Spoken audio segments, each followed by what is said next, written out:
Assalamualaikum warahmatullahi wabarakatuh. Shalom, Om Swastiastu, Namo Buddhaya, Salam Kebajikan Rahayu. Saya Cassandra Auni Herunisa dengan NIM S1A023029. Pada kesempatan kali ini saya akan mempresentasikan hasil kerja saya pada mata kuliah Hukum Pajak mengenai efektivitas penerapan pajak karbon dalam menekan peningkatan emisi karbon dioksida. Oke, langsung saja ke latar belakangnya, di mana data mengungkapkan bahwa emisi karbon di Indonesia terus meningkat. Dan pada tahun 2023 sudah mencapai 674,5 juta ton.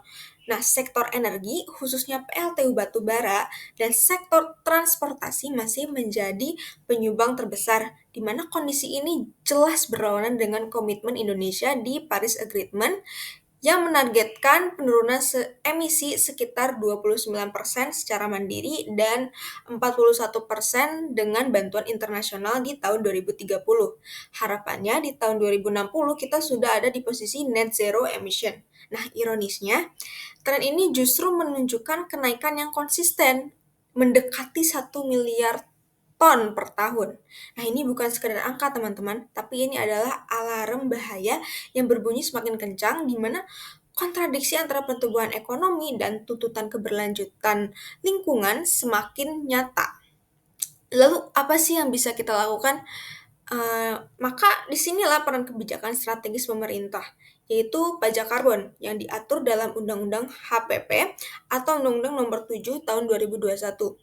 Nah, pajak karbon sendiri bukan hanya mendorong instrumen fiskal untuk menambah penerimaan negara. Ia lebih dari itu.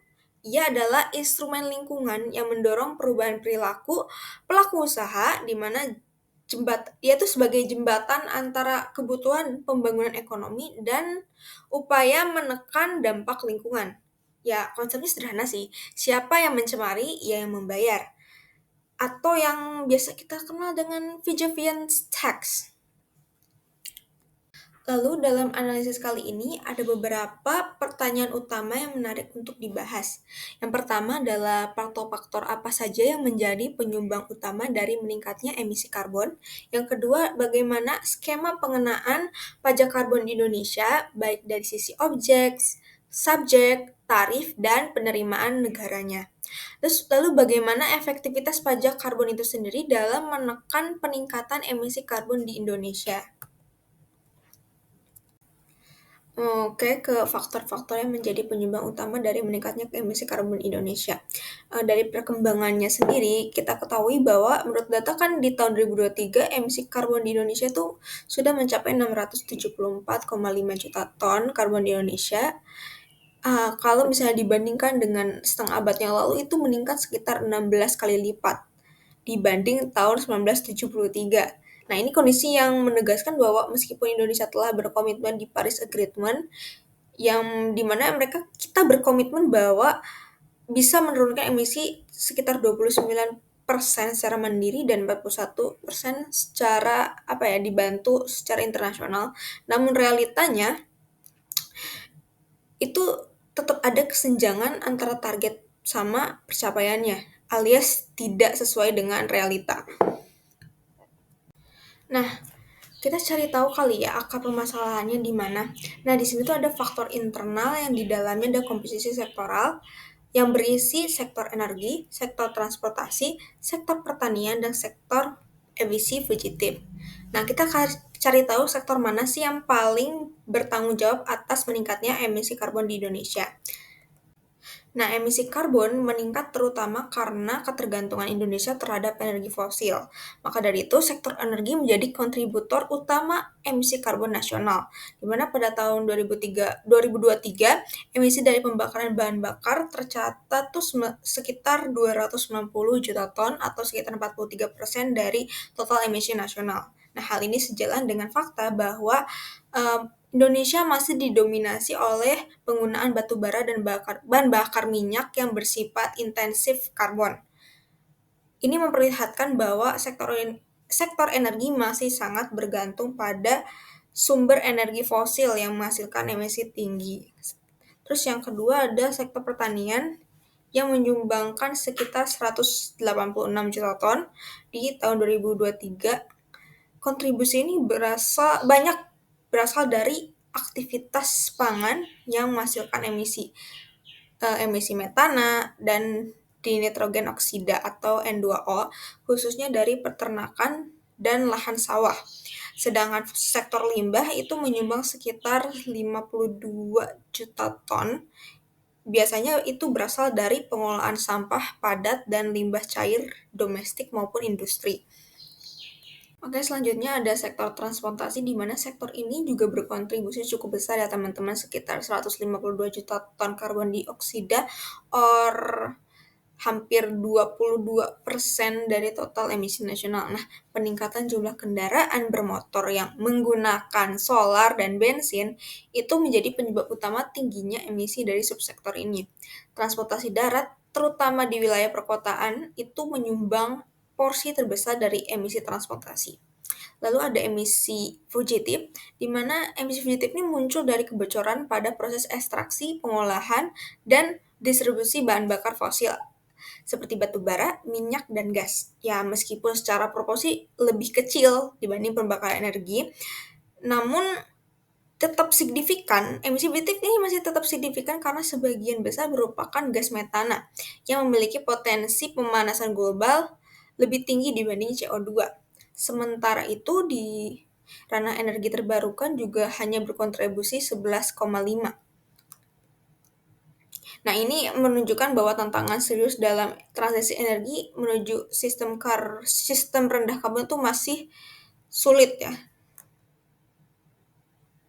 Selain dari faktor internal, terdapat juga faktor eksternal, di mana faktor eksternal itu berupa kenaikan suhu rata-rata dan kenaikan permukaan laut yang memperparah dampak emisi karbon terhadap lingkungan.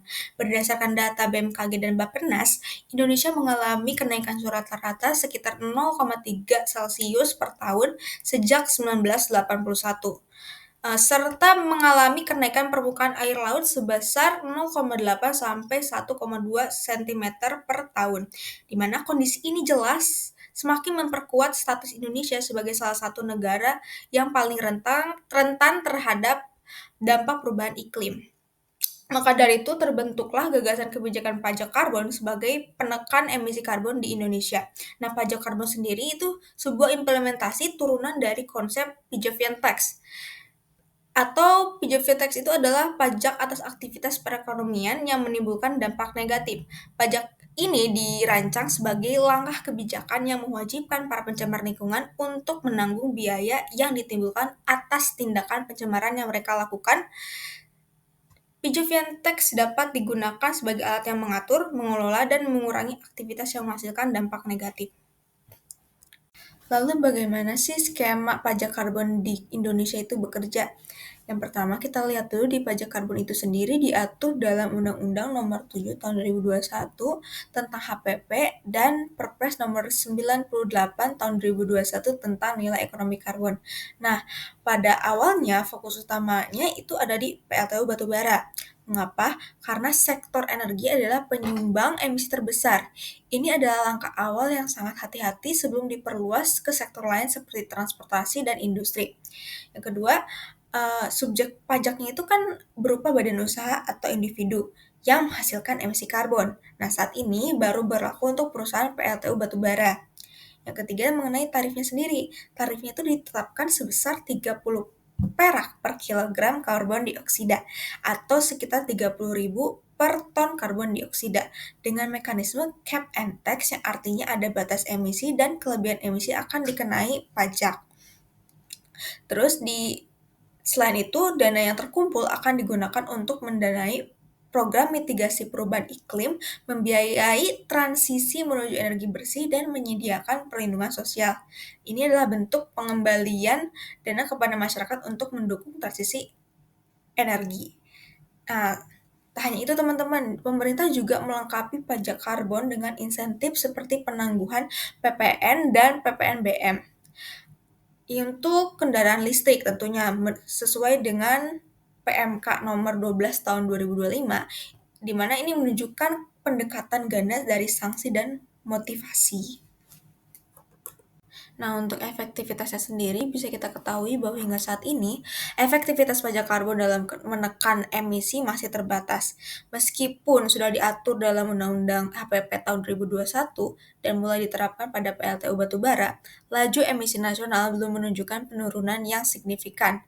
Menurut data Goodstat, jika dibandingkan dengan satu dekade yang lalu, kenaikan yang dialami oleh emisi karbon ini mencapai 200 juta ton karena dikarenakan adanya tarif pajak yang rendah yaitu sekitar 30.000 per ton, serta cakupan yang masih sempit menjadi faktor utama kebijakan ini masih belum memberikan efek jera kepada pelaku usaha. Selain itu, sebenarnya pemerintah juga melengkapi kebijakan dengan insentif seperti PPN dan PPNBM, di mana itu ditanggung pemerintah untuk kendaraan listrik, tetapi penetrasinya masih terbatas. Jadi efektivitas pajak karbon saat ini lebih bersifat potensial, belum aktual. Nah, jika kita bedah dan kita evaluasi seberapa efektifkah pajak karbon ini, jadi kalau kita lihat dari tarifnya itu terbilang rendah teman-teman, itu sekitar 30 perak per kilogram karbon dioksida atau setara 2 US dollar per ton. Itu sangat jauh banget di bawah standar internasional yang bisa mencapai ya at least 80 USD dollar per ton.